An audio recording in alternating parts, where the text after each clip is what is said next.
Students, welcome to Chronicles by Abhiram Ias. Today, we'll be discussing about the ECI and EPIC card, house debts and its impact on economy, and also World Air Quality Index 2024. And lastly, we shall also discuss about the Cookie and Zoo community, and these articles are taken from the different newspapers. Chalo, let's get started. See here, the first article is telling us that EC has invited parties for talks to strengthen the poll process. So here the article is telling that amid a ranging controversy over the duplicate voter ID card numbers, the Election Commission on Tuesday invited the heads and senior leaders of all political parties for an interaction to further strengthen the electoral process. So basically this has begun because of the issue of the duplicate electoral photo identity card, that is EPIC numbers, was first raised by the Trinamool Congress, which had made a public a list of people with the same numbers. So basically Trinamool Congress has cited that there are duplicate EPIC cards has been issued for the list of people with the same numbers.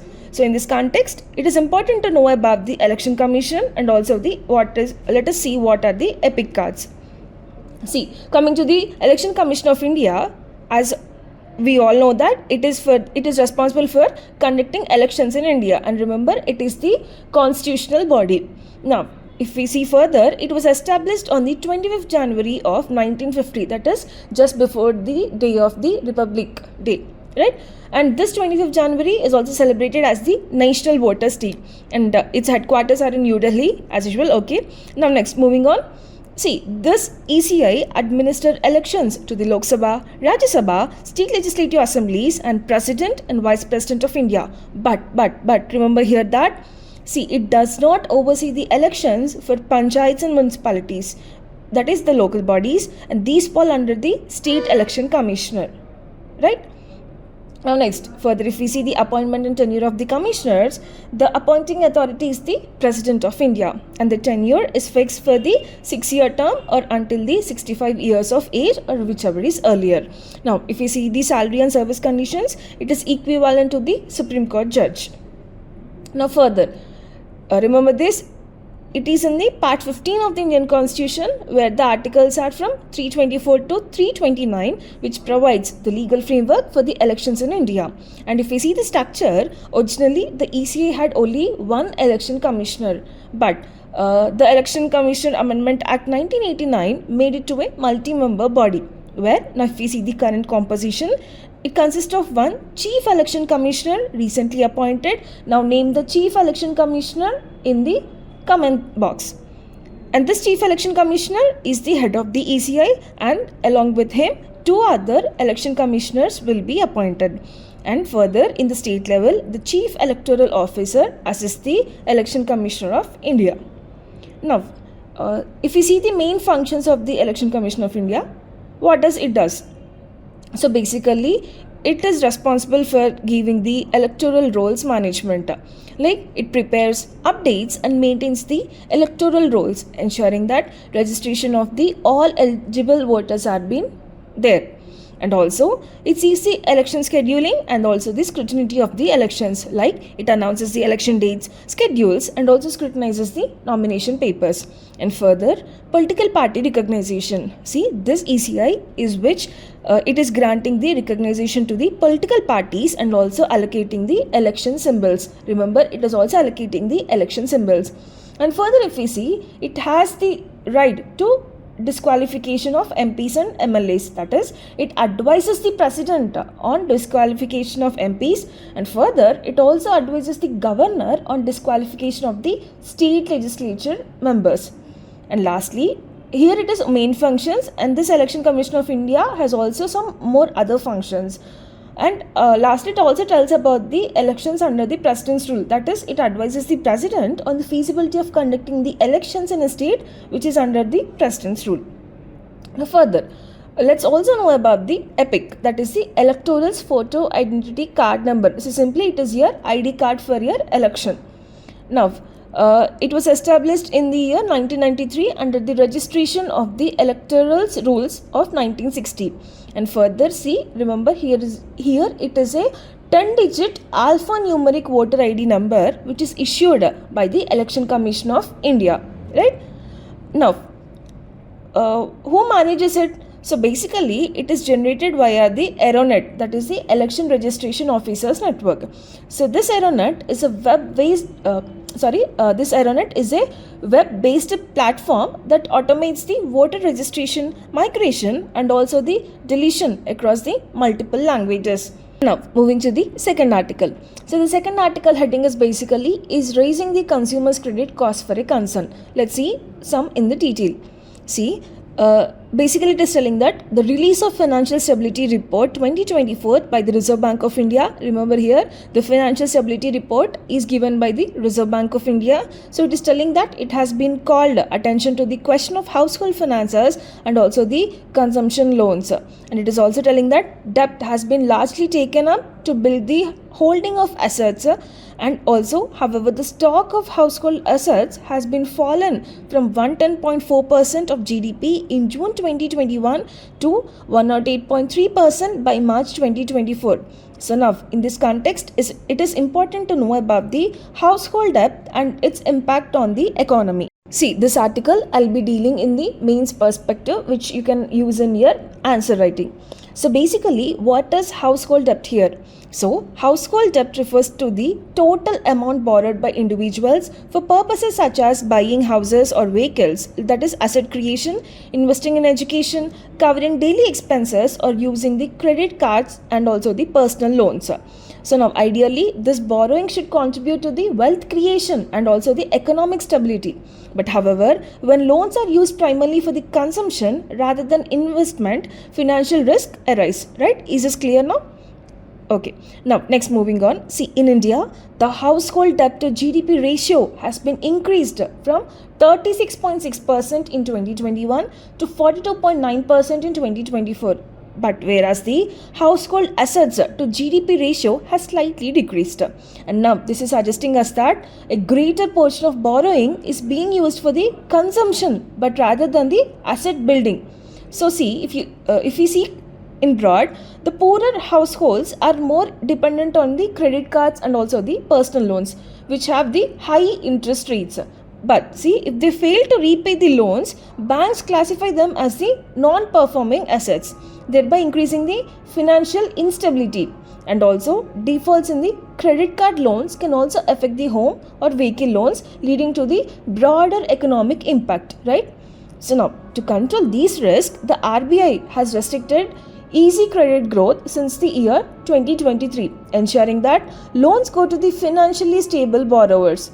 And now, therefore, it is also working on the Aeronet 2.0 to improve the financial tracking and also to reduce the fraud. So here RBI has taken the control measures, and this is helping us in reducing the subprime lending, which refers to the loans given to the high risk borrowers.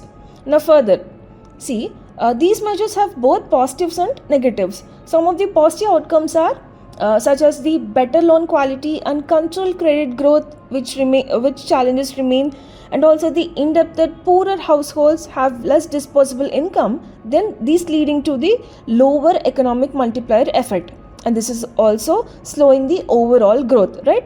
And now further, rising the NPAs in personal and credit card loans may also weaken the banking sector.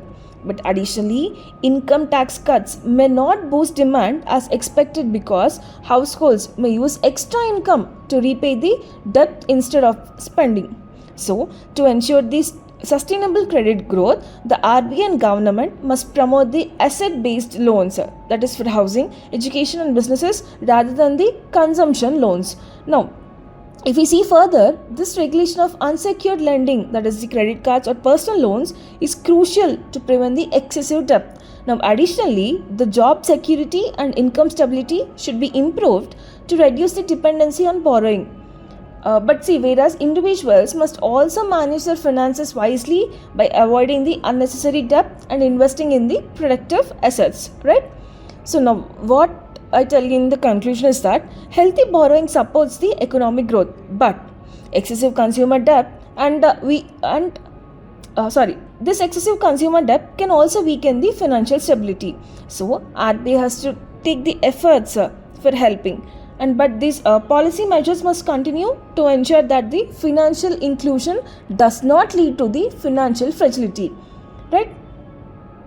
So this is all about the household debts and its impact on economy. So I suggest you to take the credit cards less, and I also tell you that do not fall in the debt traps. Now, moving to the next article. Okay, so the next article is New Delhi is the most polluted capital and Berhinant in Meghalaya tops the list of cities. So basically the article is telling us that New Delhi continues to be the world's most polluted capital, while Meghalaya's Berhinant is the world's most polluted metropolitan area according to the 2024 World Air Quality Report, which is released on Tuesday. Now, in this article, it is important to know about the India's air pollution crisis and its insights from the World Air Quality Report 2024. So basically, India continues to face a severe air pollution crisis, with Delhi ranked as the world's most polluted capital city for the 6th consecutive year. So basically, for the 6th consecutive year, Delhi has been ranked as the world's most polluted capital city. Now, further, according to the World Air Quality Report 2024, Berihant, which is in Assam-Meghalaya border, recorded the worst air quality globally with an annual particulate matter of 2.5 concentration. And also, out of the 20 most polluted cities in the world, 13 are India. Unfortunate. Now, this is highlighting the country's struggle with deteriorating air quality. And additionally, India ranks as the 5th most polluted country with an average particulate matter of 2.5 concentration of 50.6 micrograms per meter cube. And also see here, though this area marks a 7% reduction from the 2023 levels. And further globally, if we see, the air pollution remains a major concern everywhere, with only 12 countries meeting the WHO's particulate matter 2.5 air quality standards of 5 micrograms per meter cube. And also see, these countries are mostly located in the Latin America, Caribbean and also the Oceania. But whereas the 5 most polluted countries in 2024 were Chad, Bangladesh, Pakistan, Congo and India. As we saw, India is ranking as the 5th most polluted country. And if we see, the Chad has recorded the highest particulate matter 2.5 levels at 91.8 micrograms per meter cube. And despite efforts to control the pollution, major Indian cities continue to experience the extremely poor air quality due to the multiple environmental and human-induced factors. And now, what are the key sources of this air pollution in India? See, they include crop stubble burning, right, which contributes to the 60% of pollution during the peak periods, especially in the winter months, and also vehicular emissions from the cars, trucks and buses, along with the industrial pollution from the factories and power plants, and it is worsening the air quality. And also additionally, the construction dust in the urban areas and meteorological factors like the winter inversion, which is further trapping the pollutants, making the air unbreathable in the cities.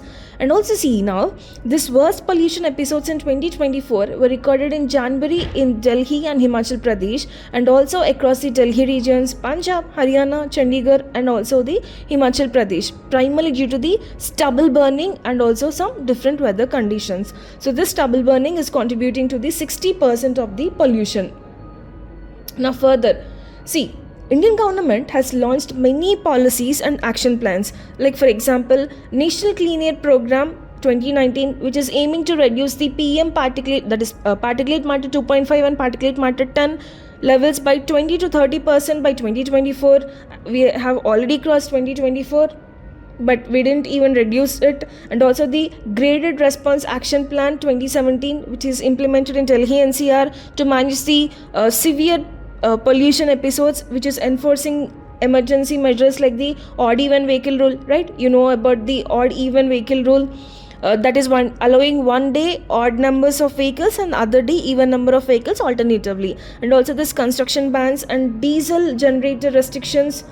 And also if you see the Commission for Air Quality Management 2021, which is overseeing the pollution control efforts in Delhi NCR region and also the nearby states, with the power to penalize the industries and also enforce the vehicle restrictions. But also if you see, this major contribution to the air pollution is the stubble burning, and there are some tackling initiatives like the Pusa decomposer, which is a biodecomposer that converts this crop residue into the compost Therefore, it reduces the need for burning. And also, additionally, subsidies for happy seeders and superstraw management systems help the farmers manage crop waste efficiently. And also, the government is also promoting the electric vehicles, right, under the FAME2 scheme, which is providing the incentives for EV manufacturing and charging infrastructure, with various states such as Delhi, Maharashtra, Tamil Nadu, and Karnataka implementing the EV policies. So, to regulate these emissions from the vehicles, BS6 emission norms enforce stricter fuel efficiency and also pollution control standards. So, the transition to the cleaner fuels such as CNG, biofuels, and hydrogen based energy is also being encouraged. And also, further, urban planning efforts include the metro rail expansion in Delhi, Mumbai, Bengaluru, and Chennai, and also, of course, in Hyderabad, to reduce the traffic congestion and dependence on personal vehicles. But still, we unfortunately rely on the personal vehicles. And also, additionally, the cycling infrastructure, pedestrian friendly urban designs, and also green spaces are being developed to make cities more sustainable. But see, despite these all initiatives, India remains one of the most polluted countries globally, with Delhi leading the charts in the pollution control. We are first in the population and we are leading in the pollution levels also. While these government policies such as your NCAP, GRAP, CAQM, and EV incentives are in place, the effectiveness of these measures depends on the strict enforcement, adoption of clean technologies, and changes in the public behavior. But our behavior doesn't change, we increase the pollution. So, for these sustainable air quality improvements, India must focus on long term solutions such as enhancing clean energy use, improving the public transport systems, and reducing the dependency on the fossil fuels also. So, these collective efforts from the government, industries, and mainly the citizens is essential to ensure a cleaner and healthier environment for the future. So, I request you all to avoid the personal vehicles and use the public transportation if possible. Now, moving to the next article. The next article is saying that Center begins talks with the Kuki-Zo groups and also highways remains blocked in Manipur. So basically the article is telling that Union Home Ministry officials arrived in Churachandapur on Tuesday as the Kuki-Zo dominated district was reopened for the economic activities 3 days after the violent clashes of March 8. And also the ministry team is in the Hill district to hold a dialogue with the Kuki-Zo council to find a solution to the impasse. So now, in this context, it is important to know about the Kuki-Zo groups, and it is important for the prelims. They can ask you a question as it is an important tribe. Let's see about the Kuki-Zo groups. Now, who are these Kuki-Zo groups? So basically, they are an ethnic community primarily residing in the northeast part of India, that is Myanmar, Bangladesh, and also in India, they are classified as a scheduled tribes and also found in the Manipur, Mizoram, Nagaland, Assam, and Tripura, and they share linguistic, cultural, and historic ties with the Chin and Mizo communities, forming a larger ethnic identity known as the Zo people. And historically, these Kuki-Zo tribes are believed to have migrated from Tibet, settling in the Chin hills of the Myanmar before moving to the northeast part of India. And further, see, during the British rule, they were categorized into the old Kuki, that is early settlers, and also new Kuki, that is the later arrivals. So this Kuki rebellion, which started in the year of 1917 to 1919, was significant anti-colonial movement against the British, showcasing their strong resistance towards the British people. And these Kuki-Zo people have rich cultural heritage, speaking Kuki-Chin languages from the Tibeto-Burman family. Remember, it is Kuki-Chin languages from the Tibeto-Burman family and predominantly following the Christianity, though some continue to follow the traditional animistic practices. And further, their society is clan-based, consisting of various subtribes such as Todo, Pait, Hamar, Zo, Wapai, Simit, and Ganti. These are the various subtribes in their tribe. So they celebrate festivals like Salai, remember the festivals also, Salai, Mimkat, and Chavankut, which revolve around the harvest and community bonding. And further, if we see in the recent years, we have been seen that there are been ethnic conflicts between the Kuki-Zo groups and which is in particularly Manipur, with the tensions with the Meitei community, right, which have been escalated over the land rights, political representation, and also the tribal identity. So, some of the Kogizo groups advocate for a separate administration or an autonomous districts, which is often referred to as Zoland. Right, and further, this insurgent organization like the Kuki National Organization, that is in short KNO, and United Peoples Front, that is UPF, have engaged in peace talks with the Indian government seeking political resolution. And further, in the years 2023-2024, there has been Manipur violence, which has been further highlighted the ethnic divisions, leading to the widespread displacement, particularly of the Kukis or refugees to the Mizoram, where they share the close ethnic ties with the Mizo community. Right, and also further, the Indian government has deployed the security forces, and it is also initiating the peace talks and working towards the conflict resolution. But however, the challenges remain in ensuring the long-term stability and also the ethnic harmony in the northeast part of India. And also, however, addressing the historical grievances, land rights, and political representation will be very crucial for achieving the lasting peace. So today, we have covered the articles in the mains and prelims perspective. So I request you to listen the video carefully and take the notes from the PPT slides also, which will be useful for the mains answer writing also. So thank you. We'll meet tomorrow again with another video.